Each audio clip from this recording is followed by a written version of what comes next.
Cool. We'll probably have to check on YouTube. It says we're live, though. Live? Welcome, everyone. We're live. Short and live, just like me. Yeah, what are we doing here? Modern Relics Podcast, that's it. I'm Angel, he's Lucky. We're back, we're live. You're back down here? I am. Just got in the door, had a little food, put my stuff away, and then jumped to the table so that we could come to all of you and not skip another week. Yeah. Yeah. Modern Relics Podcast, that's it. I'm Angel, he's Lucky. We're back, we're live. Sounds like we have audio. That's good. I'm just going to close that. It's good to know. Yeah. Yeah. So you're down. Are you doing Arizona as well this time? I am at the end of the trip. I'm going down there Tuesday evening, and then we'll stay there Wednesday and Thursday, and then come back Thursday morning. Yeah. To get to the airport in time. But yeah. Nice. But yeah, my grandmother, who lives in Lake Havasu, is turning the ripe young age of 88 years old. And so I will be there for her birthday. Nice. So you wouldn't be able to tell. My kids are pretty encouraged that we're going to live forever. Is that so? Yeah. Both on my mother's side, both of my grandparents lived into their mid-90s. And this grandmother on my father's side shows no signs of slowing down. Mm-hmm. She just took a trip out to Big Bear with the ladies for a vacation. She is a bright colored dancing desert rat. Yeah. And she loves life and doesn't like going to old folks' homes because they're old. Yeah. And likes to go dancing with the girls. Do you have a cool gag gift or regular gift picked out for you? You're going to show up with like my first oven or something like that? I feel like for someone who's just now growing up kind of thing, or do you have anything planned? I haven't yet. I thought I would try to find something for her. I didn't want to fly with it, so I thought I'd try to find something down here. Yeah. So nice. Yeah, I went to Big Bear year before last, and the altitude kicked my ass. Yeah. Like I was up there for half a day, and I was like lightheaded, and like, that's what she was saying. Fuck? She was saying she had to buy those cans of oxygen. Yeah. Yeah. Yeah. It's surprising. I mean, I understand the physics of it, but it was weird to see the temperature going down as I was driving up that mountain, but the temperature of the engine and the oil and the pressure was going up because the molecules of air were not thick enough to carry the heat away through the heat exchanger. Yeah. So like on the way down, as the temperature is rising up to like, I think it was 110 or 11, it was a pretty hot day that day. The oil temperature was dropping because I finally had enough thick air to get through the radiator and the oil cooler and stuff. I was like, geez, this is so weird. Yeah. But yeah, it's very pretty up there, but man, it'll kick your ass if you're not ready for it. For sure. Or like a beer and you're like done, you know. But no, that's cool, man. Yeah. That's awesome. In the meantime, I'll be just working Nice. over at Mad Monk, and So come out and get tattooed at Mad Monk while you're watching. yeah, hit me up. I got You time. can watch us on the flight here and then get tattooed. Yeah, It'd be great. it's true. Yeah, we didn't really have anything lined up because we knew it'd probably be a shorter episode. Yep. It's been a pretty shitty week. It has been a very, very hard week. Yeah. And there's not probably enough time. We would have to spend probably 5-6 hours kind of going over everything to kind of encapsulate how we both feel about this last week. Mm-hmm. One of the things, and obviously for listeners, we're going to probably be spending some time on the Charlie Kirk incident. Mm-hmm. And one of the things I've never in my life been affected as much by a public figure's death than this in my life. Mm-hmm. Over the course of the last couple of days, especially the day of and the day after, there were times I broke down in tears. I had to leave work early. I had met him once. He did come to our church one time in 2020, and it was pretty cool experience. But I wouldn't say I was a fanboy. But one of the things we did look up, and it's pretty interesting because I was sitting there talking to my wife last night, and it occurred to me, I was like, in our lifetimes, her being born in 81, I was born in 78, besides John Lennon, who was in my lifetime but not in yours, because it was 1980, besides John Lennon, has there ever actually been an assassination? There's been many attempts, many people who did get shot, survived, so on and so forth. And we tried to think about it. And so we decided to look it up. And outside of a lover's quarrel with a mayor back in... Are you counting the Clinton associations with things like Enron and everyone else? Those aren't actually considered... We don't count those, the Boeing employees, all that stuff? Right, yeah. Okay. So those don't count. Sure. I'm talking about like assassinations of public figures on a bigger scale. No, Anthony Fauci, those guys are... Yeah, right, yeah. Shelf those guys. Yeah. And then like one city council member, and then Charlie Kirk. That's been it. Like prior to that, obviously, you had JFK, Martin Luther King, and McKinley, and a bunch of other presidents. United Healthcare CEOs. Yeah, yeah. Yeah, so... I mean, that was pretty obviously getting... Oh, yeah. So, but as far as like major public figures in that sense, where it impacted such a... But yeah, as far as like people getting offed for things, obviously they have happened in droves and for dark political reasons, but... most of them get attributed to suicides. Right. So... Yeah, no, this is, I think, like, willful intent, public display of murder, that's rare. You can dig motivations out of stuff or not with... the overdosing doctors, the Michael Jackson stuff. There's like a ton of things that were pretty impactful, but to be openly shot, but as a public figure, like all UHC CEOs aside, I think this is pretty up there because this is also, I would clearly classify this as a political assassination as well, because that was his platform. Yeah, was based exclusively around conservative politics. So, yeah, I think you're right. In your lifetime, in your wife's lifetime, you're not going to find much, if any.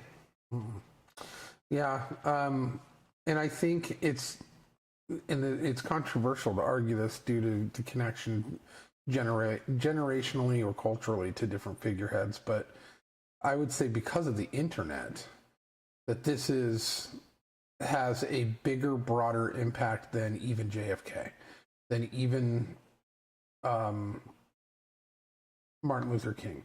Because of the internet, he had a much broader base of people who followed him, people who knew who he was, and within days, people were having candlelight vigils all over the world, not just within the United States, not just within certain particular cities. The president of the United States, JFK, was probably second to this, and only because of the internet scope, and also because he was a pretty polarizing character, much like Kirk, where we now, with hindsight, look at JFK as if everybody loved him. He was loved by everybody, which wasn't the case at the time. A lot of people did not.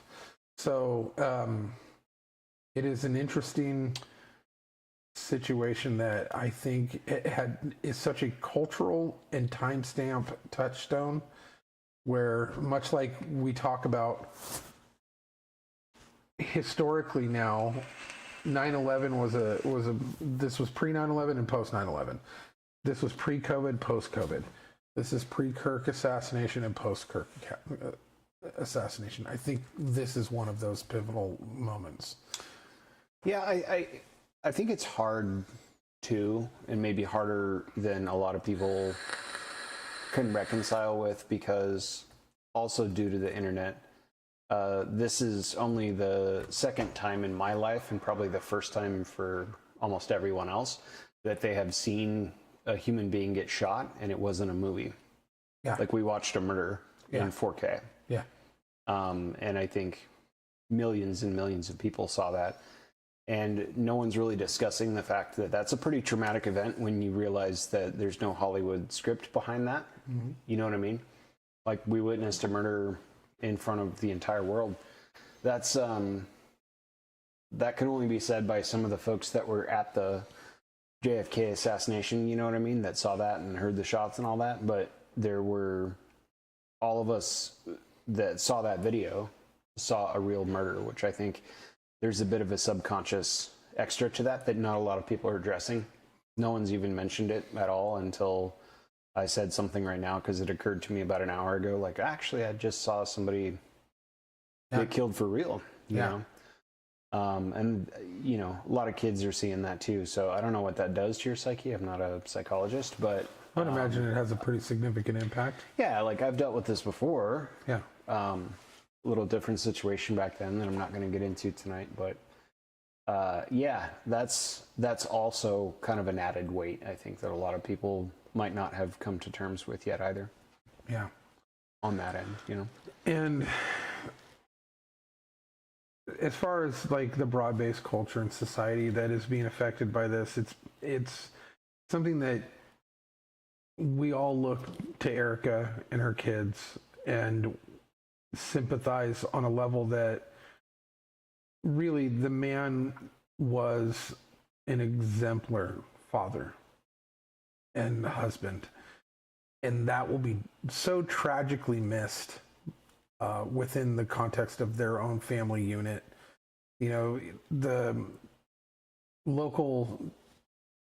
one of the local frozen yogurt shops, Groove Berries, by our house in Coeur d'Alene, did some Charlie Kirk cups, and 25% of their proceeds are going towards, they hadn't really decided yet. They were going to maybe give it over to Turning Point. Yeah. But they decided, no, Turning Point has enough money and enough donations.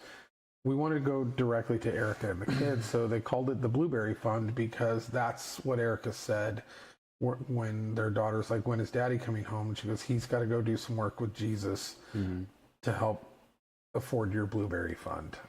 And so that's where all the money's going there. But that kind of impact has hit everybody. I'm seeing video after video, which I've been glued to my phone, admittedly. But video after video of not only people who have been just heavily affected by it in a way that they're like, I don't understand. I am like me, so I'm not feeling alone on this.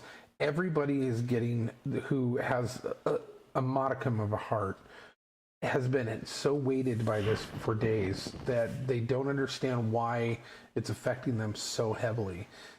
And then I'm seeing video after video of people going, I was an atheist, and I just went and bought a Bible, and I'm going to church for the first time.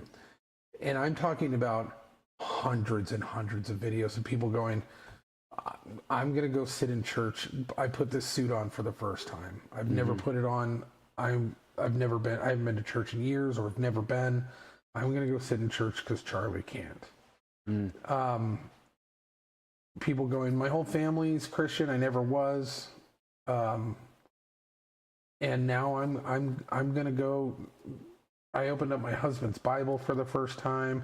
Like, all these different videos are playing around in my head where it's just one after the other of these people who he affected on that level, where they were paying enough attention to who he was and what his life looked like, that it impacted them to the point where his death created not a ripple effect, but a tidal wave. That whoever and whatever behind his death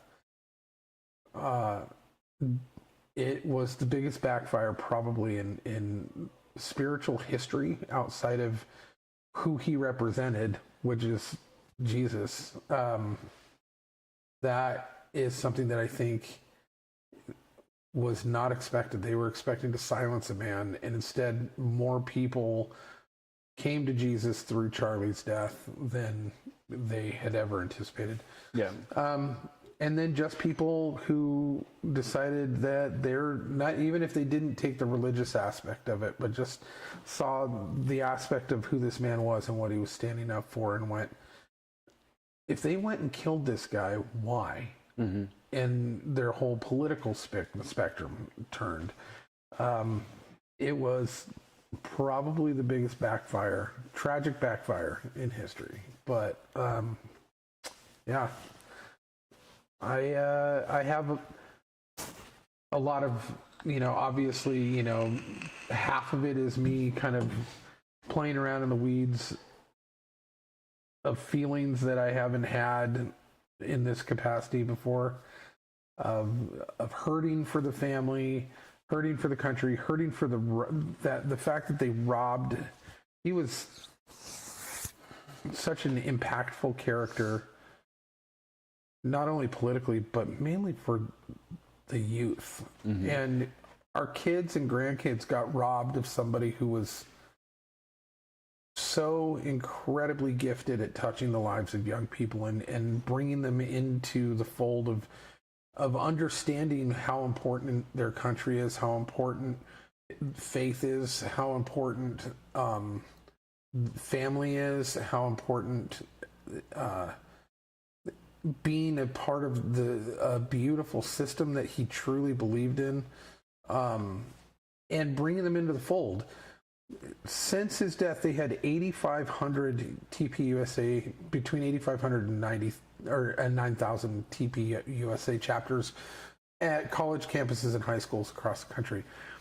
Within the first 4 days since his death, they've had over 37,000 requests to open up new TPUSA campuses.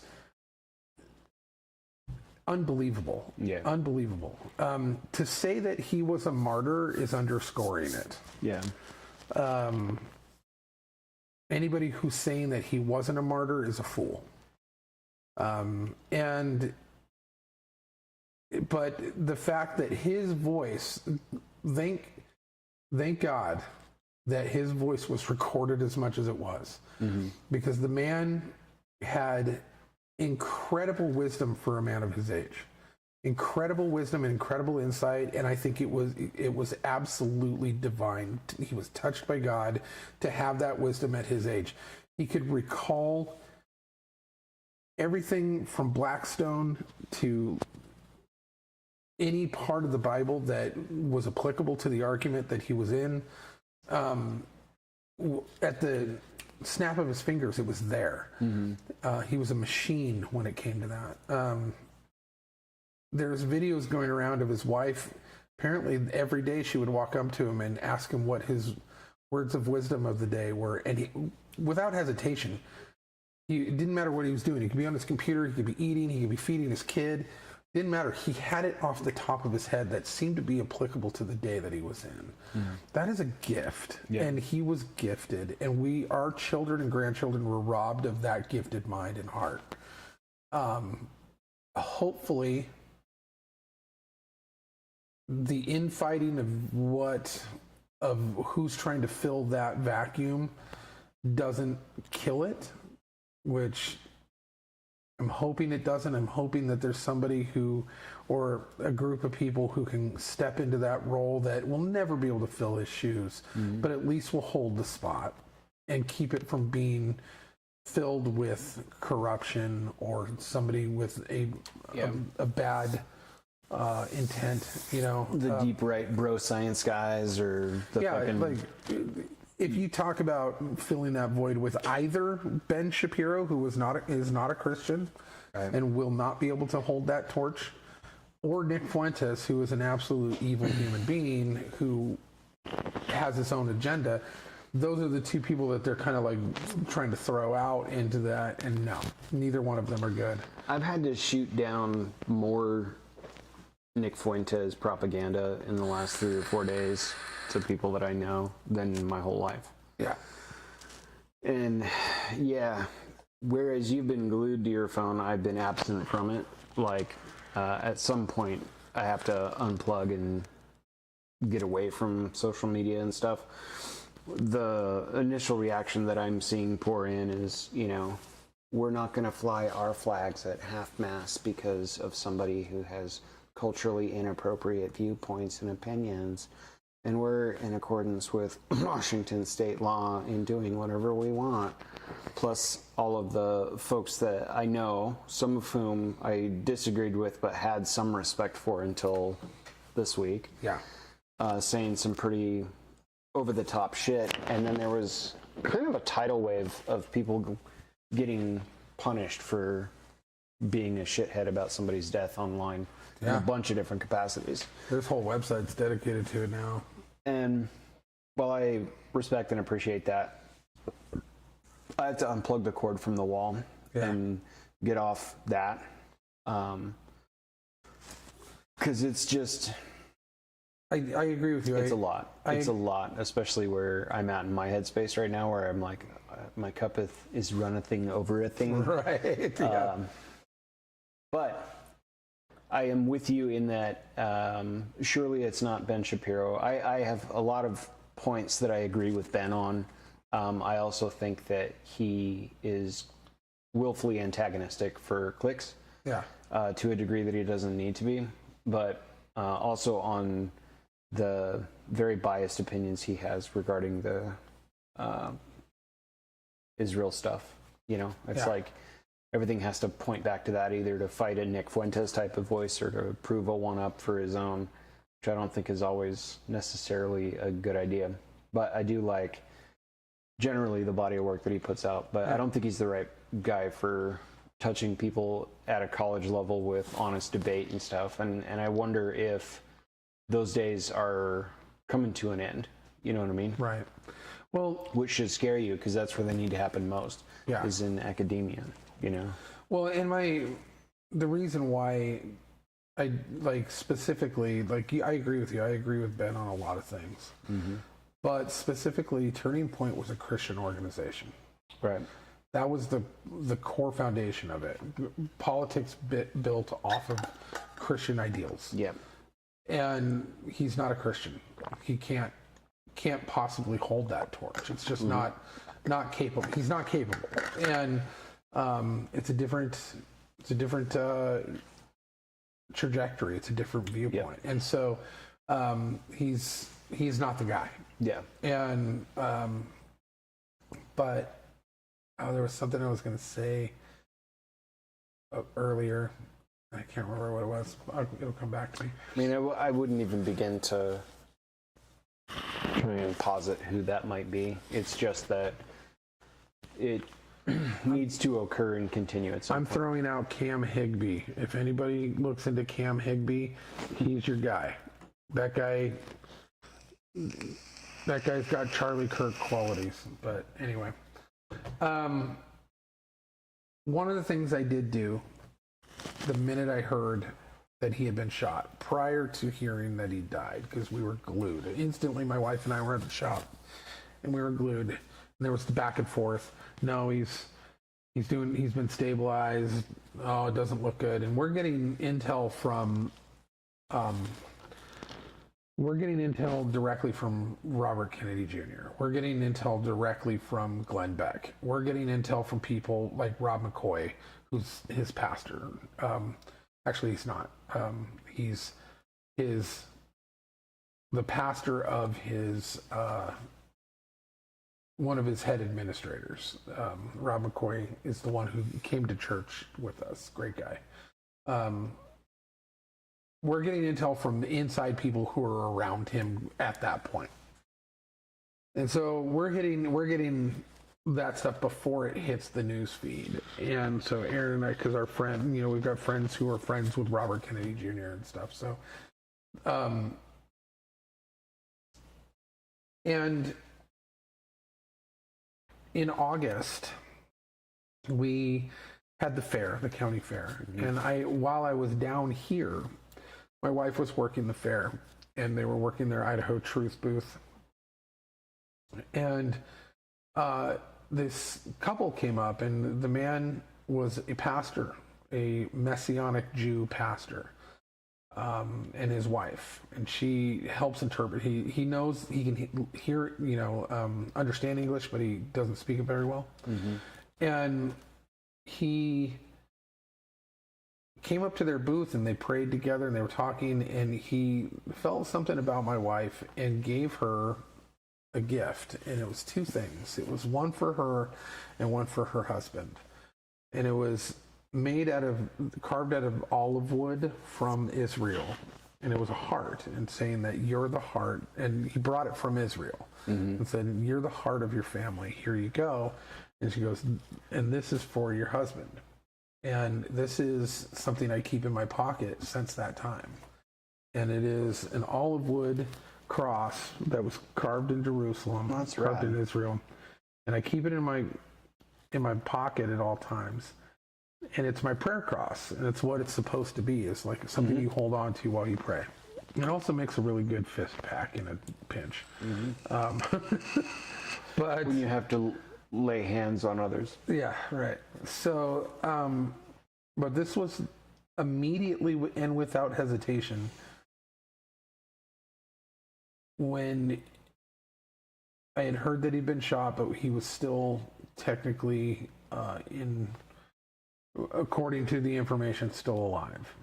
I reached into my pocket and I grabbed this, and I, in my station at work, just started praying. And my prayer was not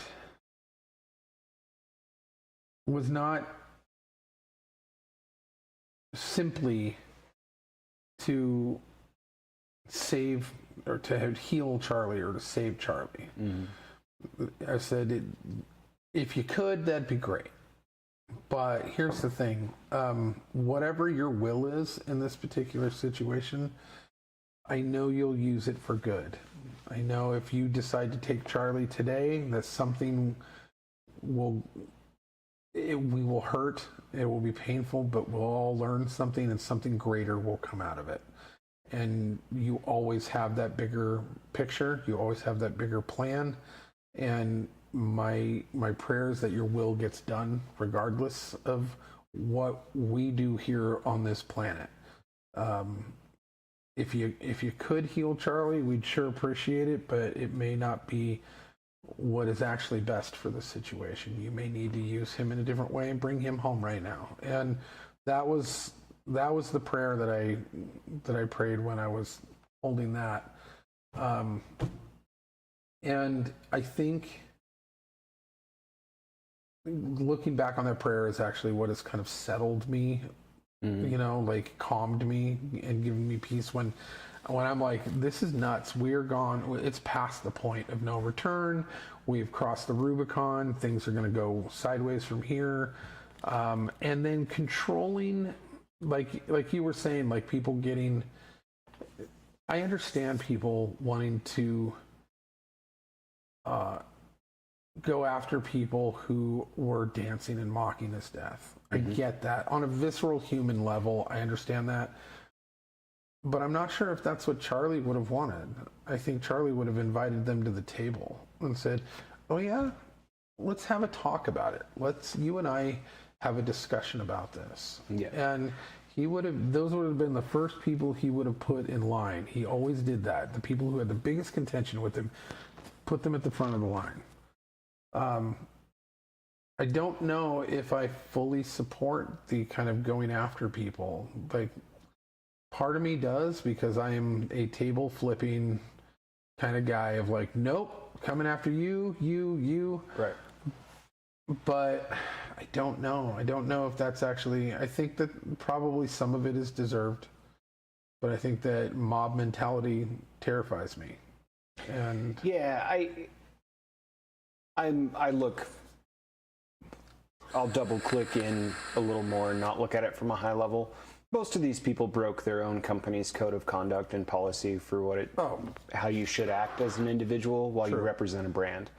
So all the people that got fired from news anchor positions or like staff writer positions and shit, fuck them. That's kind of the way I look at it. Is like, look, man, even if we were to take the ideological versus the mob going back after you or whatever, like there are not enough flurries of words to justify the difference between cities burning during the COVID era for years, and people being pissed that you called us a fascist or whatever, and you losing your job for it. They're two different universes to me. So for me, I look at it very superficially and hard-heartednessly.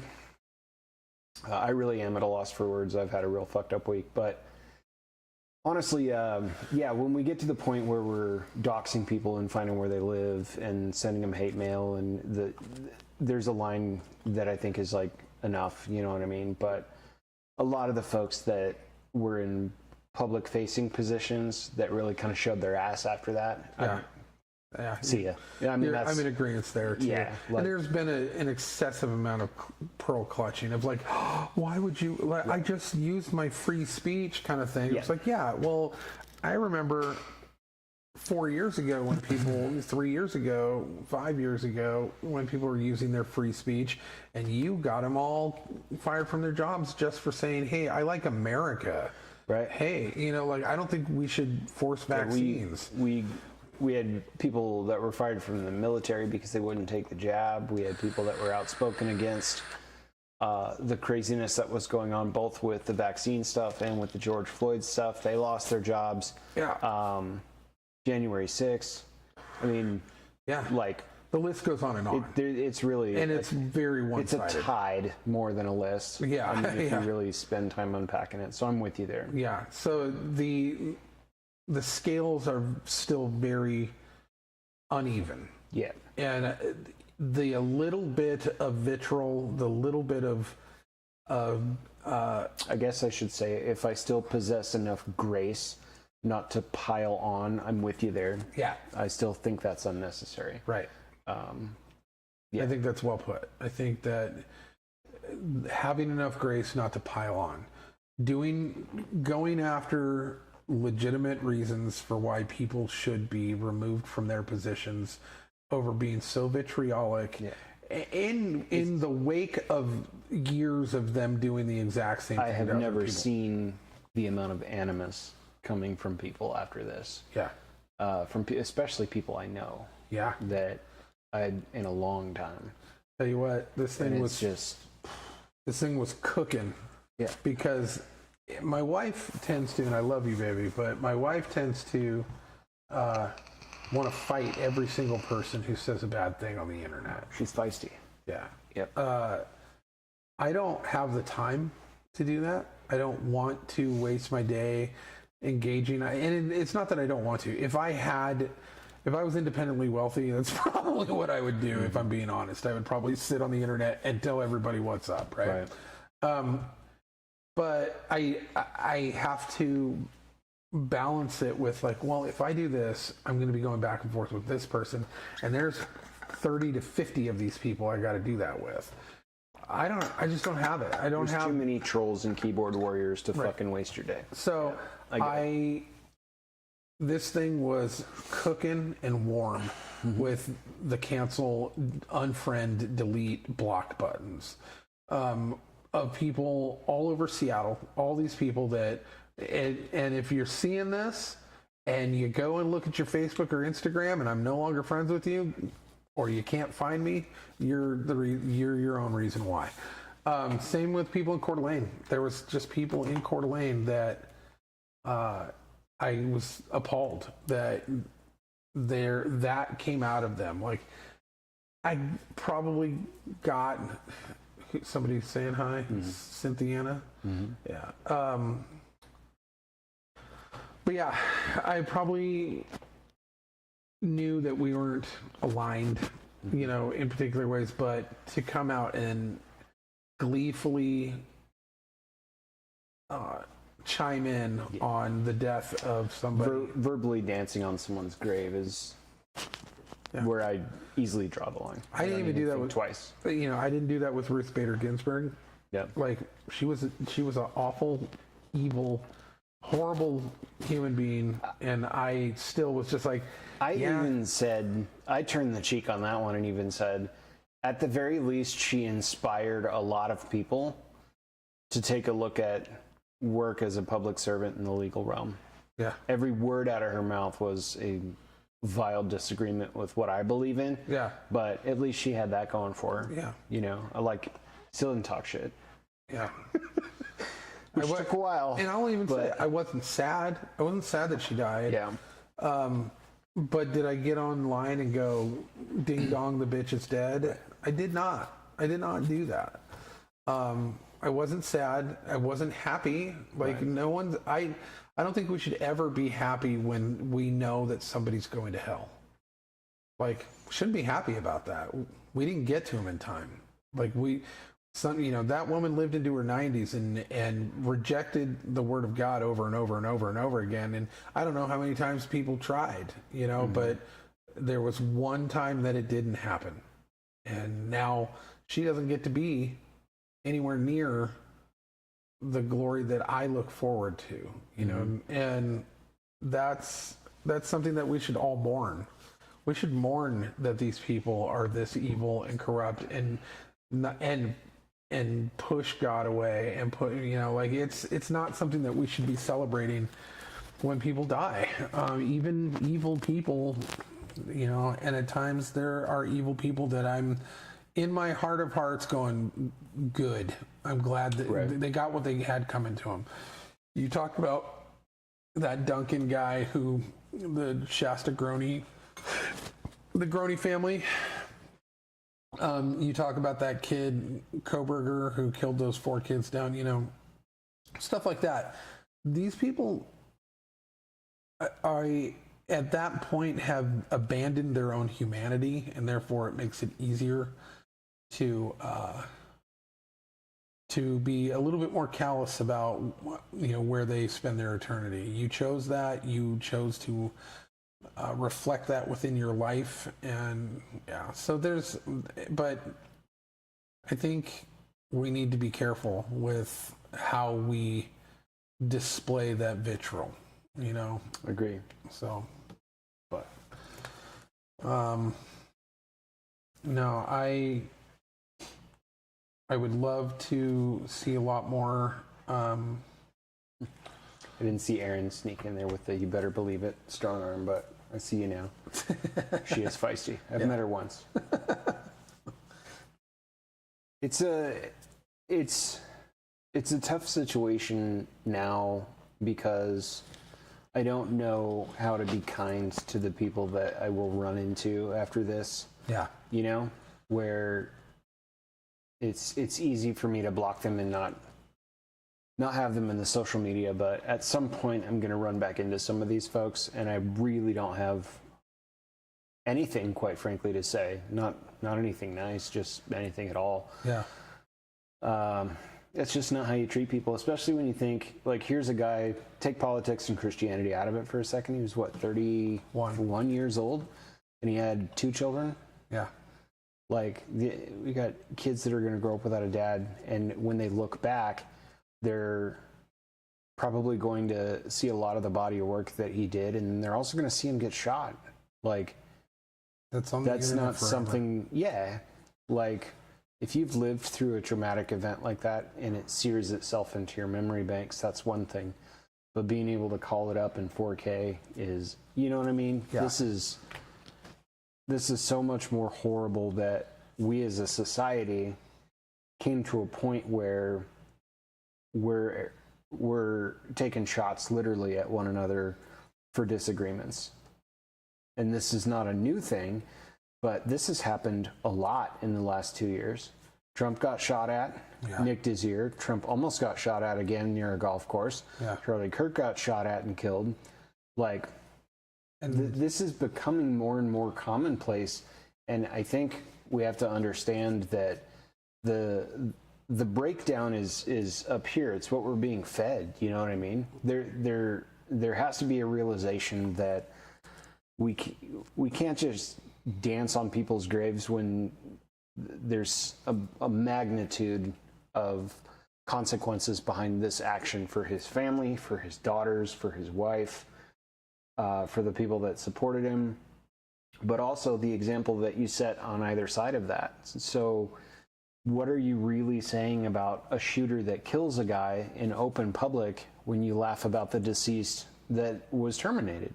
I mean, that's the part that I can't reconcile when I see these people. That's I mean, this is 3, 4, 5 layers in, but these are the types of conversations I have to pull back from, because I might just, you might just punch a bitch, that kind of thing. You know what I'm saying? Yeah. It's just like, I don't want to be that guy. Well, we got a That's bit where of we're a at. taste of this with the Luigi Mangione kid and the CEO. Like there was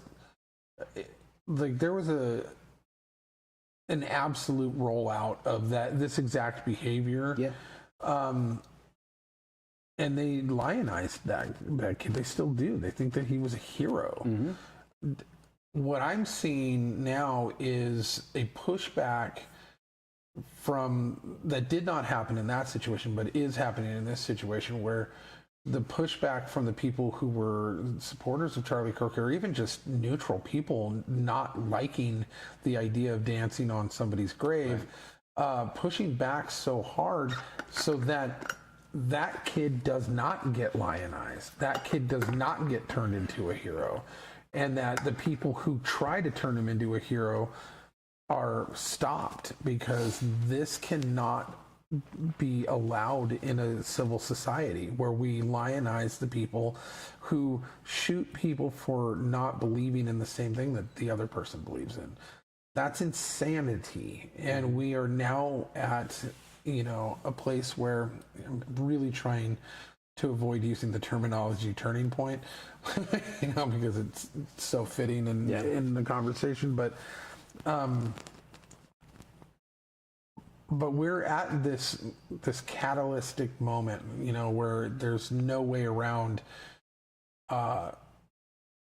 Where we go from here is got to be definitive. It has to be a definitive way, not plain, wishy-washy, not in the gray. It has to be a definitive way. And I don't know if I trust anybody to create that path properly, to say, okay, I've got a path here.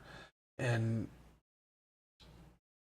I don't know how societally we get around this and it not be messy. It's going to be super messy, but I don't know what the end result looks like. And it's a big question mark, and it's scary for my kids and for my grandkids, because now are they afraid now to go out and support a cause? Mm-hmm. Are they afraid to get involved? Nah, that's messy. People get shot. That's scary. Or does it embolden them? Does it make them braver? Does it make them say, did Charlie's sacrifice create a boldness in younger people? And I'm seeing more of that, but it's also just talk on this. Mm-hmm. I don't know if it will manifest in reality, but I don't know. Kind of just circling around. I think what we do end up needing is a lot more answers to what happened. I mean, we're getting some, and the narratives are kind of folding around each other in weird ways. So I think the narratives are the problem. Yeah. I think someone was murdered. Yeah, but he said, yeah, but this person did. Like, no, murder happened. Can we just live with the fact that we have rules against that, and used to be not okay, even if they were a political opponent? I mean, yeah. Weren't most of the Nazis in World War II brought back and put on trial? They weren't just shot in the street, right? These are Nuremberg trials and stuff. Yeah, I think I remember hearing there was American due process involved in some of that, was there not? Yeah. Cool. So it's still not okay to just shoot somebody because they disagree with you, but that's that's also the example that's being set that could continue on this pathway. Yeah. That's the dark side of the path that you haven't been able to isolate yet. Well, there's another one that might also unfold in such a way. It's like we have laws against this stuff. Yeah. You know? But they've unearthed some lists that, the FBI came out with some lists that I'm sure they did. TPUSA was on, and it was funded by the Department of the DOD, that they had put their eyes on a bunch of conservative groups and people, and this was on it. But I don't know, it's hard to tell anything that comes out of the media, good or bad. I don't know who I actually even trust, even within this administration. It's very hard for me to kind of wholeheartedly, It's interesting. I bought it this way. It has a little fold in it. Yeah. But yeah, so I'm struggling with narratives right now, but ultimately the narratives don't really matter. They're part of the problem, in my opinion. Yeah.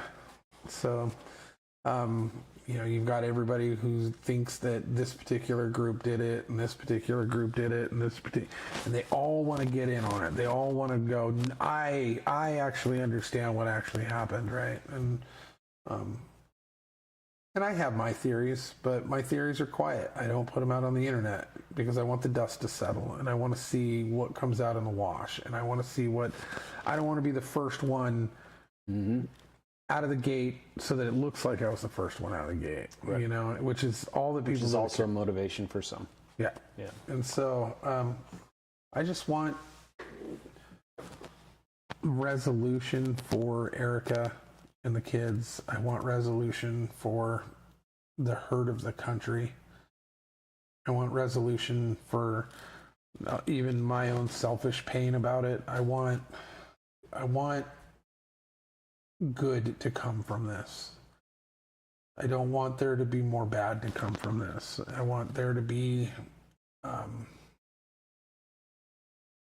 his sacrifice to mean something on a much bigger level. And this man affected my kids.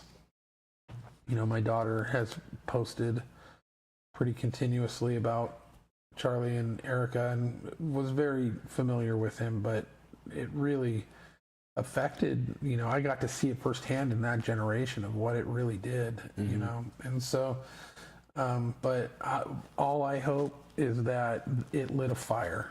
It lit a fire in these kids to be more on fire for God, more on fire for their families, more on fire for their country, more on fire to protect the liberties and protect the Constitution and protect this this very special gift that God gave us. But I think it has lit a fire in a lot of people that they didn't even realize was either not existent or dwindling, and I think it has stoked a firestorm, and I think we're gonna see that, and I hope so. I hope that's what we see. Yeah. But, yeah. So, yeah, I do too. I am gonna go get a Cubs hat because the Cubs were Charlie's team. I'm gonna go get a Cubs hat and I'm gonna have it stitched this week. That's kind of my tribute. I have as one, an avid hat actually. wearer. I have a Cubs hat actually. Nice. Yeah, it was a gift because the bear on it was cute, not because it had any significance to the ball club. And I was like, oh, that's cool. I don't know anything about baseball, but I know that's the team logo, so that's cool. Yeah. Oh, there was a cute bear hat. Cool, thanks. I feel twice as manly wearing it under those pretenses. Right. Perfect. Yeah. I don't have a whole lot for tonight's show, to be honest with you guys. Yeah. I will say, if you're at all moved by this, seek out how you can help this family.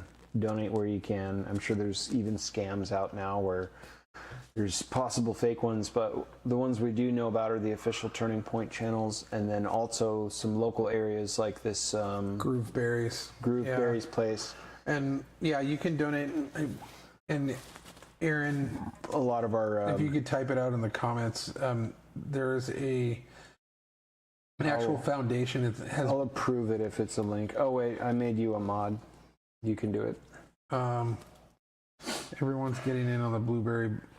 It's the blueberry budget is something having to do with blueberry budget. So, and it goes directly to Erica and the kids.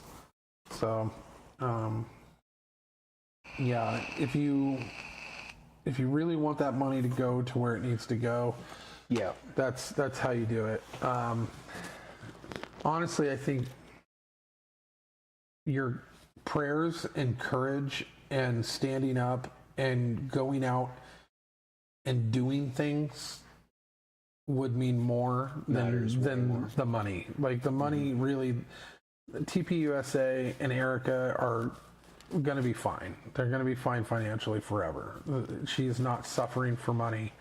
I think that what they would love for Charlie's legacy is for you to actually do what Charlie wanted, was to stand up for your faith, to get out in the public square, to debate in good faith people who have different ideologies than you, that and not aggressively, the way that he did it, with respect.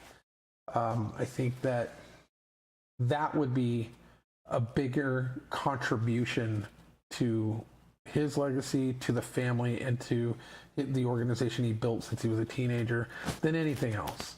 To actually stand boldly and to make a mark on this planet the same way that he did. And I think that's all he would ask.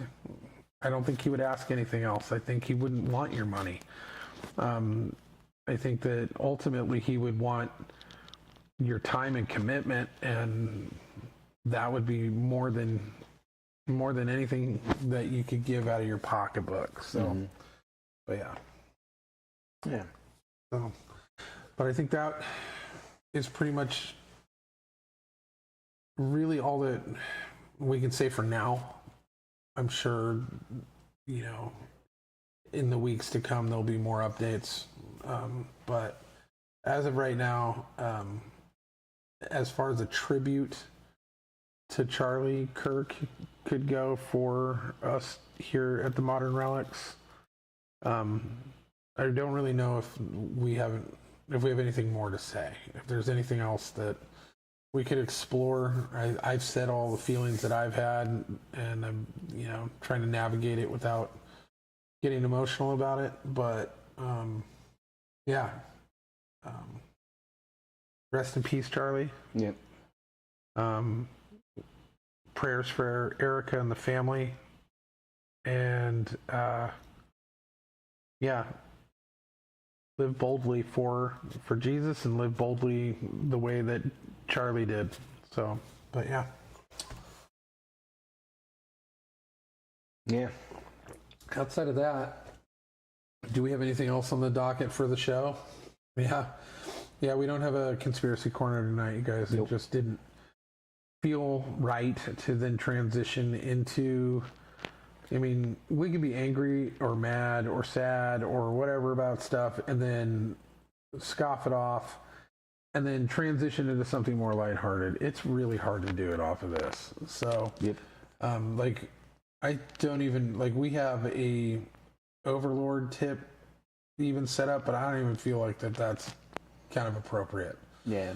We can wait till next week. Yeah, for sure. So, Yeah. Take care of yourselves. Listen to the opposition with reason and open heart, not with vitriol and proving a point, even if it's one that has long-lasting ripple effects. Take care of each other, be a community, get involved. That's all I got. same. We'll see you guys next time, and we'll have hopefully lots of shitty news to talk about and feelings and stuff. But we love you, and we thank you for hanging out with us for a little bit tonight. Bye.